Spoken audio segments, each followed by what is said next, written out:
அஸ்ஸலாம் அலைக்கும் ரஹமத்துல்லாஹி வபரகாத்தஹு. கியாமத் நாளின் தொடர்ச்சியை பார்க்கலாம். இதுவரை நம்ம 6 பெரிய அடையாளங்களை பார்த்துருக்கோம். இப்போ 7, 8, 9 3 பூகம்பங்கள். யுக முடிவு நாளின் நெருக்கத்தில் மிகப்பெரிய அளவில் பூகம்பங்கள் ஏற்படும். மனிதர்கள் உயிருடன் புதைந்து போவார்கள். மதீனாவின் கிழக்கே ஒரு பூகம்பம், மேற்கே ஒரு பூகம்பம், அரபு தீபகற்பத்தில் ஒரு பூகம்பம் ஆகிய 3 பூகம்பங்களை நீங்கள் காண்பது வரை யுக முடிவு நாள் ஏற்படாது என்று நபிகள் நாயகம் ஸல்லல்லாஹு அலைஹி வஸல்லம் அவர்கள் கூறினார்கள். அறிவிப்பவர் ஹுதைபா ரலியல்லாஹு அன்ஹு, நூல் முஸ்லிம் 5162. இந்த 3 பூகம்பங்களையும் நபிகள் நாயகம் ஸல்லல்லாஹு அலைஹி வஸல்லம் அவர்கள் 3 தனித்தனி அடையாளங்களாக கூறியுள்ளார்கள். இம்மூன்றையும் சேர்த்து இதுவரை 9 அடையாளங்களாக நாம் விளக்கியுள்ளோம். 10வது அடையாளமாக பெருநெருப்பு. யமன் நாட்டில் மிக பெரும் நெருப்பு ஏற்பட்டு அந்நெருப்பு கொஞ்சம் கொஞ்சமாக பரவி மொத்த உலகையும் சூழ்ந்து கொள்ளும்.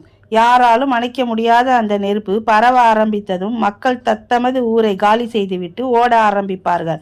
நெருப்பு அவர்களை விரட்டி செல்லும். முடிவில் எந்த இடத்தில் அவர்கள் ஒன்று சேர்க்கப்படுவார்களோ அந்த இடத்தை அடைவார்கள்.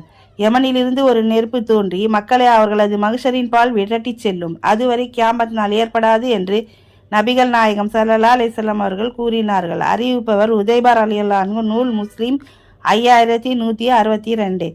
யுக முடிவு நாளின் நெருக்கத்தில் ஏற்படக்கூடிய 10 அடையாளங்களையும் ஓரளவு நாம் அறிந்து கொண்டோம். இந்த 10 அடையாளங்கள் ஏற்பட்டு பாவ மன்னிப்பின் வாசல்கள் அடைப்படுவதற்கு முன் நமது வாழ்வை சீராக்கி கொள்ள வல்ல இறைவன் நமக்கு துணை புரிவானாக. ஜஸாக்கல்லாஹ் ஹைர்.